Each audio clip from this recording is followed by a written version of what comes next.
जब मैंने सुना कि पाकिस्तान के रास्ते से भारत पर आक्रमण हो गया है और आक्रमण भी किसका, टिड्डियों का आक्रमण, जो किसानों के लिए दूसरी महामारी के रूप में देश के अंदर फैला हुआ है, जिससे किसानों की नींद उड़ गई है। नमस्कार, मैं डॉक्टर कल्पना चौहान आज बात करूंगी टिड्डियों के आक्रमण की, जिसका किसानों को कितना फायदा है और कितना नुकसान है, और टिड्डियों के आक्रमण के पीछे क्या कारण है। पाकिस्तान के रास्ते से टिड्डियों का दल भारत पहुंचता है। देश में अब तक का सबसे बड़ा टिड्डियों का हमला 1993 में हुआ था, यानी कि जो टिड्डियों के आक्रमण की शुरुआत जो होती है वो 1812 में हो जाती है, लेकिन अब तक का जो सबसे बड़ा हमला होता है 1993 में होता है, यानी कि आज से 27 साल पहले भारत में टिड्डियों का सबसे बड़ा आक्रमण हुआ था। इस बार ये टिड्डियां ईरान के रास्ते से पाकिस्तान से होते हुए भारत पहुंची हैं। सबसे पहले जो पाकिस्तान से लगे हुए राज्य हैं, जैसे कि पंजाब, राजस्थान, गुजरात, यहाँ की फसलों को इन्होंने बहुत ज़्यादा नुकसान पहुंचाया है, और पाकिस्तान, राजस्थान, गुजरात से के बाद ये यूपी में एंट्री मार गई है। यूपी के बाद बिहार तक इनका आक्रमण होना शुरू हो गया है।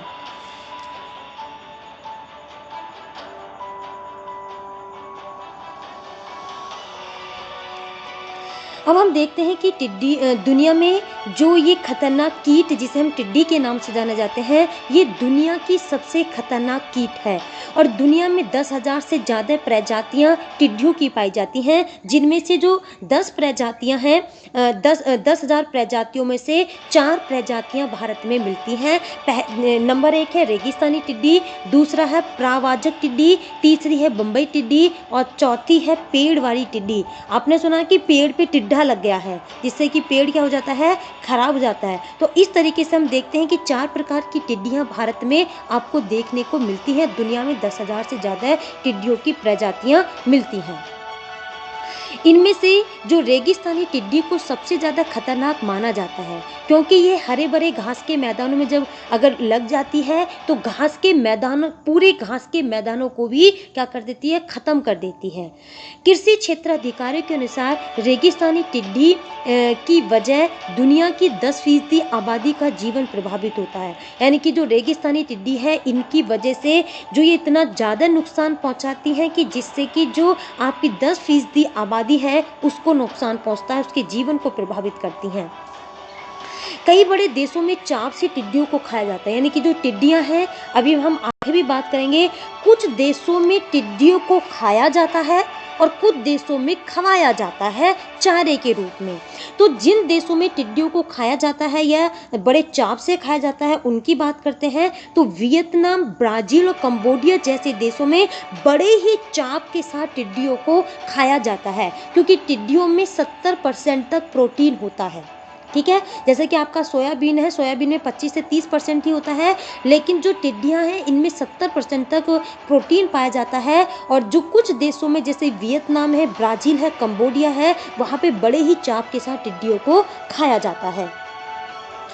अब हम देखते हैं कि कैसे पनपती हैं टिड्डियाँ। तो टिड्डियों की भारी संख्या में पनपने का जो मुख्य कारण है वो है वैश्विक तापमान के चलते मौसम में आ रहे बदलाव, क्योंकि तापमान में जैसे जैसे वृद्धि हो रही है, तापमान में वृद्धि होने से मौसम में बदलाव आ रहा है। मौसम में बदलाव आने से बेमौसम क्या हो रही है, बारिश हो रही है। जब बेमौसम बारिश हो रही है तो उससे क्या है, जो मिट्टी है, मिट्टी में नमी आ जाती है, जिससे जो है जो मिट्टी में जब नमी आ रही है तो उसकी वजह से टिड्डियों की संख्या बढ़ती चली जाती है। क्योंकि जो टिड्डियों को पनपने के लिए जो रेगिस्तानी क्षेत्र ज़्यादा उपयुक्त होता है, लेकिन जब वो अंडे से शिशु के रूप में बाहर आती हैं तो वो नमी वाले क्षेत्र की ओर बढ़ती हैं। तो इस वजह से हम देखते हैं कि जो टिड्डियां हैं, टिड्डी पनपने के पीछे जो मुख्य कारण है वो है जो हमारा तापमान है, तापमान में लगातार वृद्धि होने की वजह से जो मौसम में बदलाव हो रहा है और बेमौसम क्या हो रही है, बारिश हो रही है। इस वजह से टिड्डियां जो है पनपने का मुख्य कारण माना जाता है। तो विशेषज्ञों ने बताया है कि एक मादा टिड्डी 3 बार तक अंडे दे सकती है और एक बार में 95 से 198 तक अंडे दे सकती है। टिड्डियों का जो एक वर्ग है, टिड्डियों के 1 वर्ग मीटर में 1000 अंडे हो सकते हैं, और एक जीवन काल में जो इनका जीवन काल होता है वो 3 से 5 महीने का होता है। ध्यान रखना, जो एवरेज जीवन काल है वो 4 महीने का होता है और वैसे 3 से 5 महीने का इनका पूरा जीवन काल होता है। किसका? टिड्डियों का। जो नर टिड्डी है उसका आकार 60 से 75 mm का होता है और मादा टिड्डी का जो आकार है वो 70 से 90 mm का हो सकता है। अब हम देखते हैं कि नमी वाले क्षेत्रों में खतरा सबसे ज्यादा कैसे है। जो रेगिस्तानी टिड्डी है वो रेत में अंडे देती है। वे रेगिस्तानी टिड्डी क्या है? रेत में अंडे देती है, लेकिन जब ये अंडों को फोड़कर बाहर निकलते हैं तो भोजन की तलाश में नमी वाले क्षेत्रों की तरफ बढ़ने लगते हैं। ठीक है, तो नमी वाले क्षेत्रों की ओर बढ़ने लगते हैं। इससे नमी वाले क्षेत्रों में टिड्डियों का खतरा ज़्यादा हो जाता है। यानी कि अंडा देने के लिए क्या चाहिए? रेगिस्तान वाला क्षेत्र चाहिए, और अंडा देने के बाद जो वो शिशु के रूप में बाहर निकलते हैं तो उन्हें नमी वाला क्षेत्र चाहिए। तो इसलिए तापमान बढ़ा, तापमान बढ़ने से बेमौसम बारिश बढ़ी, और बारिश आने से क्या आई? मिट्टी में नमी आई, और नमी बढ़ने की वजह से क्या हुआ है कि टिड्डियों का ज़्यादा संख्या में क्या हो गई है? उत्पन्न हो गई है। इस कारण उत्पन्न हुई है, यानी कि किस कारण उत्पन्न हुई है, जो वर्तमान वाली कंडीशन है वो किस वजह से उत्पन्न हुई है वो हम देखते हैं। टिड्डियों को लेकर जारी एक नई रिपोर्ट में कहा गया है कि इनकी तादाद और हमले के पीछे एक मुख्य वजह है बेमौसम बारिश होना। फिर मैंने आपको बताया तापमान बढ़ा, तापमान बढ़ने से बेमौसम बारिश हुई है। जब बेमौसम बारिश हुई है तो उससे क्या है? वायु में और मिट्टी में नमी बनी रही है, और नमी बनने से क्या हुआ है कि जो ये मैंने कहा कि अंडे देने के बाद, है ना, जब शिशु के रूप में निकल के आती हैं तो टिड्डियों को क्या चाहिए? नमी वाला क्षेत्र चाहिए। तो पिछले साल हम देखते हैं कि भारत पाकिस्तान सहित जो पूरा अरब प्रायद्वीप है, भारत पाकिस्तान है, अरब पूरा प्रायद्वीप है, उसमें बेमौसम बारिश हुई है। तो बेमौसम बारिश होने के पीछे की वजह से टिड्डियों की अधिक मात्रा में क्या हुई है? संख्या बढ़ी है। यानी कि बेमौसम बारिश होने के कारण क्या हुई है? टिड्डियों की संख्या बढ़ी है, जिससे टिड्डियों का आक्रमण ईरान और पाकिस्तान से होते हुए भारत में हुआ है। अब हम देखते हैं कि इस नमी की वजह से ये तेजी से फैली हैं। विशेषज्ञों के मुकाबले पहले प्रजनन काल में टिड्डियां, यानी कि जो पहला प्रजनन काल होगा टिड्डियों का उसमें 20 गुना होगा, दूसरे प्रजनन काल में 400 गुना, और तीसरे प्रजनन काल में 1600 गुना तक क्या देती हैं? ये प्रजनन करती हैं। पहले में 20 गुना, दूसरे में 40 गुना, और तीसरे में 1600 गुना तक क्या करती हैं? प्रजनन करती हैं। इनका प्रजनन काल होता है। कितना नुकसान पहुंचा सकती हैं टिड्डियां, यानी कि भारत में, दुनिया में कितना नुकसान पहुंचा सकती हैं उसको हम देखते हैं। 2 महीने पहले टिड्डियों के दल ने भारत पर क्या किया था? आक्रमण किया था, जो गुजरात, राजस्थान में 1.7 लाख हेक्टेयर में जो आपकी जीरे हैं, गेहूं हैं, इन फसलों को नुकसान पहुंचाया था। विशेषज्ञों ने बताया है कि यदि टिड्डियों पर जल्द काबू नहीं पाया गया तो 8,000 करोड़ रुपए की जो मूंग की फसल है वो भी क्या होगी? बर्बाद हो जाएगी। टिड्डियों से कैसा निपटा जाए, इसके निपटने के पीछे क्या क्या उपाय किए जाने चाहिए। विशेषज्ञों ने बताया है कि टिड्डियों के हमले से बचने का सबसे बेहतर तरीका है नियंत्रण और निगरानी, यानी कि कंट्रोल करना है और निगरानी करनी है। इसके अलावा जो कीटनाशक दवाई होती हैं उनका हवाई छिड़काव किया जाना चाहिए, लेकिन भारत में इन सुविधाओं का अभाव है। इसलिए टिड्डियों के अंडे को पनपने से पहले ही नष्ट कर दिया जाए तो ज़्यादा ठीक है। यानी कि कीटनाशक दवाओं का बहुत कमी है, क्योंकि भारत में सब्सिडी बहुत कम दी जाती है किसानों को, क्योंकि जैसे अमेरिका वगैरह देश है उनमें अपने किसानों को बहुत ज़्यादा सब्सिडी देते हैं, लेकिन भारतीय किसानों को इतनी सब्सिडी नहीं मिल रही है। तो इन सुविधाओं के अभाव की वजह से ये माना जा रहा है कि टिड्डियों के जो अंडे होते हैं उन्हें शुरू में ही नष्ट कर दिया जाना चाहिए। अब हम देखते हैं कि टिड्डियों का जीवन काल कितना होता है। मैंने अभी आपको बताया जो एवरेज जीवन काल है वो आपका 4 महीने है, लेकिन 3 से 5 महीने तक इनका जीवन काल होता है। वयस्क होने पर, यानी कि जो ये जैसे अंडा दिया, अंडा देने के बाद जो हम देखते हैं कि जो पहले अंडे देती हैं, अंडा देने के बाद जब ये शिशु के रूप में निकल के आती हैं 12 से 14 दिन में ये जो है अंडे से टिड्डी शिशु टिड्डी बनने में, यानी कि अंडे से शिशु टिड्डी बनने में जो समय लगता है वो लगता है 12 से 14 दिन, है ना। और वयस्क होने में कितना समय लगता है, यानी कि अडल्ट होने में जब इन्हें समय लगता है वो लगता है 1.5 महीने। और इनका प्रजनन कब से शुरू हो जाता है, 2 महीने में ये अपना प्रजनन शुरू कर देती हैं। और इस तरीके से देखते हैं कि हर जो मादा है वो 80 से 120 तक अंडे देता है, ठीक है। तो इस तरीके से हम देखते हैं 1.5 महीने में टिड्डी वयस्क हो जाती है और 2 महीने में क्या करती है, प्रजनन करना शुरू कर देती है। तो ठीक है, अंडा दिया, अंडे से शिशु बनने में समय लगा 12 से 14 दिन, अडल्ट होने में समय लगा 1.5 महीने, और प्रजनन करना जो शुरू कर देती हैं 2 महीने में कर देती हैं। जीवन काल जो होता है, औसत जीवन काल होता है 4 महीने, और वैसे होता है 3 से 5 महीने इनका जीवन काल होता है, ठीक है। अब हम देखते हैं कि जो 27 सालों का यह सबसे बड़ा आक्रमण है। इससे पहला जो सबसे बड़ा आक्रमण हुआ था 1993 में हुआ था, है ना। तो ऐसा तो हम देखते हैं कि भारत पर टिड्डियों का आक्रमण होता रहा है, लेकिन 1993 में टिड्डियों का कई राज्यों में बहुत बड़ा आक्रमण हुआ था, करोड़ों की फसलों को बर्बाद हो गई थी, ठीक है। मैंने अभी आपको बताया था कि 1812 में भारत पर टिड्डियों के हमले होते रहे हैं, और 1993 में हमला जो है सबसे बड़ा हमला भारत पर हुआ था, ठीक है। 98 में भी हुआ है, 2002 में, 5 में, 7 में, 10 में भी हुआ है, लेकिन वो इतना बड़ा हमला नहीं था जितना कि 93 का और 2020 का हमला देखने को मिलता है। अभी हमने देखे हैं कि जो टिड्डियां हैं उनके हमने अभी नुकसान पड़े हैं, लेकिन कुछ देशों में टिड्डियों को बड़े चाव से खाया जाता है, जैसे कि वियतनाम, कंबोडिया, ब्राजील, मैंने भी आपको बताया बड़े ही चाव से क्या खाया जाता है, टिड्डियों को खाया जाता है।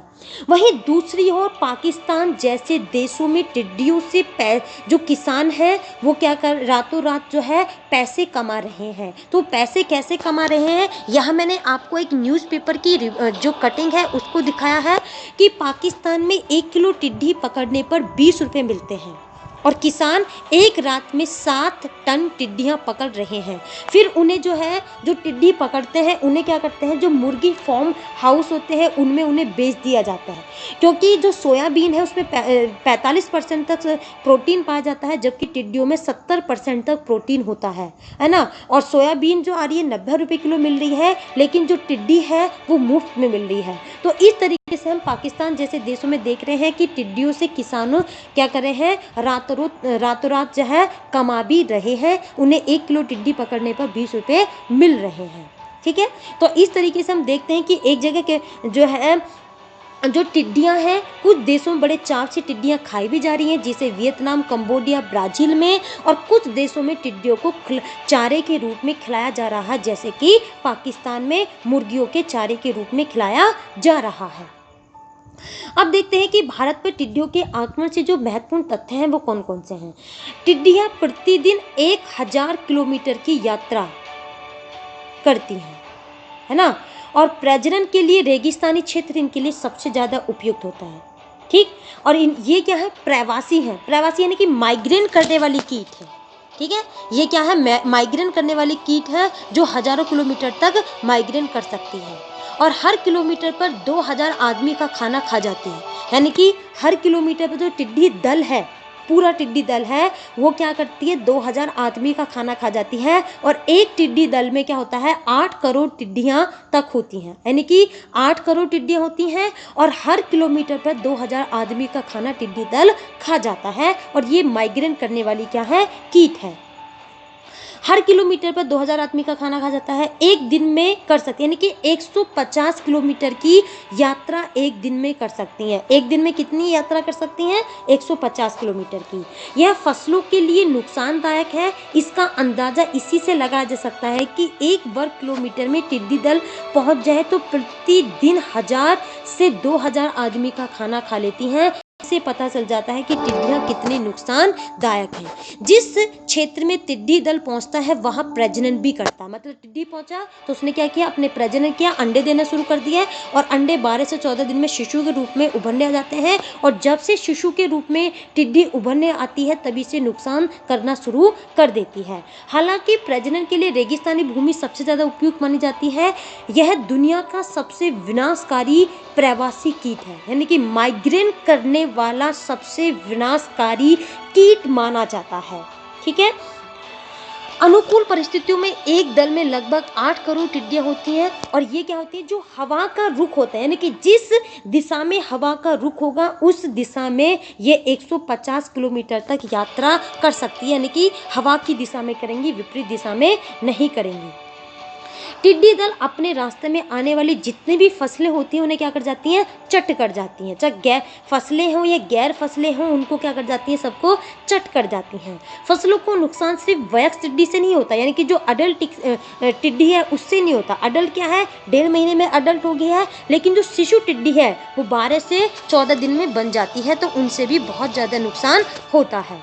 ठीक है, तो इस तरीके से हम देखते हैं कि टिड्डियों के उत्पन्न होने के पीछे जो मुख्य कारण है, जो टिड्डियां हैं उनके उत्पन्न होने के पीछे जो मुख्य कारण हम देखने को हमें मिलता है, ठीक है, जो मुख्य कारण हमें देखने को मिलता है वो है आपका बेमौसम बारिश का होना, है ना, बेमौसम बारिश का होना। और प्लस क्या है कि जो बेमौसम बारिश हो रही है उसमें वायु में नमी बढ़ रही है, तापमान बढ़ा, बेमौसम बारिश हुई, वायु में नमी और मिट्टी में नमी बढ़ रही है, जिससे टिड्डियां बहुत ही अपने आप को अनुकूल परिस्थितियों में बहुत ज़्यादा उनका प्रजनन बढ़ जाता है। उनके लिए जो प्रजनन के लिए सबसे उपयुक्त कंडीशन होती है रेगिस्तानी क्षेत्र होती है, लेकिन जब प्रजनन के बाद उन्हें क्या चाहिए, नमी वाला क्षेत्र चाहिए। और इस तरीके से हम देखते हैं कि 2020 में सबसे ज़्यादा टिड्डियों के आक्रमण होने के पीछे रीजन ये है कि बेमौसम बारिश का होना, क्योंकि भारत में, पाकिस्तान में और जो अरब प्रायद्वीप है उसमें बेमौसम बारिश हुई है। इस वजह से क्या हुआ है कि आपका टिड्डियों का आक्रमण लगातार बढ़ता जा रहा है। ठीक है, और इस तरीके से जो आपका यूपी है, गुजरात है, राजस्थान है, बिहार है, इन सब क्षेत्रों में अडल्ट कर दिया गया है, हाई अडल्ट कर दिया गया है कि टिड्डियों के आक्रमण को लेकर बहुत चेतावनी जताई जा रही है, क्योंकि किसानों के लिए दुविधा के रूप में सामने आ रही हैं। तो इस तरीके से हम देखते हैं कि ये टिड्डियों से जुड़े हुए इसके पीछे क्या कारण है, इसके कौन से महत्वपूर्ण तथ्य थे, और ये कुछ देशों में खाई जा रही हैं, कुछ देशों में खिलाई जा रही हैं, और कब इनका आक्रमण हुआ था और इनका जीवन काल क्या है, ये सब हमने इसमें देखा है। ठीक है, तो ये टिड्डियों से जुड़ा हुआ महत्वपूर्ण तथ्य थे, और प्लस जो है टिड्डियों के उत्पन्न होने के पीछे क्या कारण थे, ये सब हमने इसमें देखा है। ओके।